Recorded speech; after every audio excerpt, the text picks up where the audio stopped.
আসসালামু আলাইকুম, আমি শিউলি বলছি। চলে আসলাম নতুন আরেকটি ভিডিও নিয়ে। আজকে ছোট্ট একটি আয়োজন, কি রান্না করলাম আর এটাই আপনাদের সঙ্গে শেয়ার করব, আর তার সঙ্গে কিছু গল্প করব। আজকে এখানে আমি কিন্তু সত্যি একদম হাতে মাখিয়ে মাংস বসাইছিলাম। আর শীতের মধ্যে কেন জানি আমার রাত্রেবেলা রান্না করতে খুবই ভালো লাগে।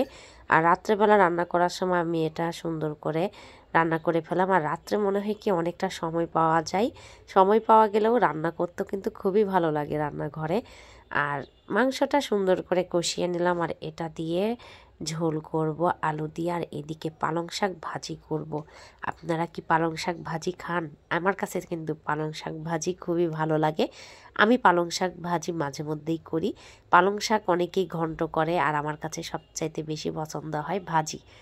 এদিকে টমেটো আর নতুন পেঁয়াজ এটা আগেই করে নিচ্ছে আমি। টমেটোটা একটু কাঁচাই রাখবো না, এই জন্য টমেটোটা একদম পেঁয়াজের সঙ্গে একদম মিহিন করে ফেলবো। বাকি মশলাগুলো সব দিয়ে এখানে চিংড়ি মাছ রান্না করব। আর অনেকে যারা টমেটো কিন্তু খেতে পছন্দ করে না, তাদের জন্য কিন্তু এইভাবে করলে আর গ্রেভিটা অনেক সুন্দর হয়। পালং শাকটা ভাজি একদম হয়ে গিয়েছে, সুন্দরভাবে বাগারটাও দিয়ে দিলাম। একটু শুকনা মরিচ আর রসুন দিয়ে বাগার দিলে এত সুন্দর লাগে পালং শাকটা খেতে, বেশ অনেকটাই মজা হয়।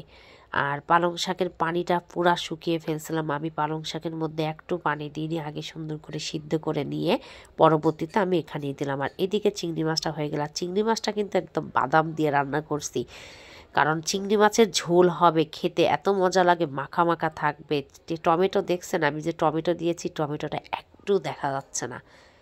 আর সবচাইতে এখন যেটা ভাইরাল চলতেছে ফুলকপির ডাঁটি ভাজি। ফুলকপির ডাঁটিটা আমি এত সুন্দর করে ভেজে ফেললাম, খেতে বেশ ভালোই লাগে। আর এদিকে হচ্ছে কাতল মাছ ভুনা করব, তার জন্য কাতল মাছটা ভেজে নিলাম সুন্দর করে। মাছ ভেজে কিন্তু রান্না ভুনা করলে আমার কাছে বরাবরই খুবই ভালো লাগে। আর এভাবেও অনেকটা মজা হয়। যদি মাছ টাটকা হয় তাহলে কিন্তু মাছ না ভেজেও অনেকে ভুনা করে, সেটাও ভালো লাগে, এটাও ভালো লাগে।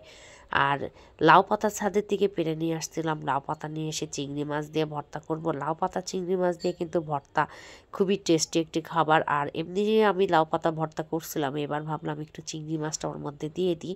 চিংড়ি মাছটা দেওয়াতে অন্যরকম একটা ফ্লেভার আসছিলো, বেশ ভালোই লাগছিল খেতে। খুবই মজার একটি খাবার ছিল।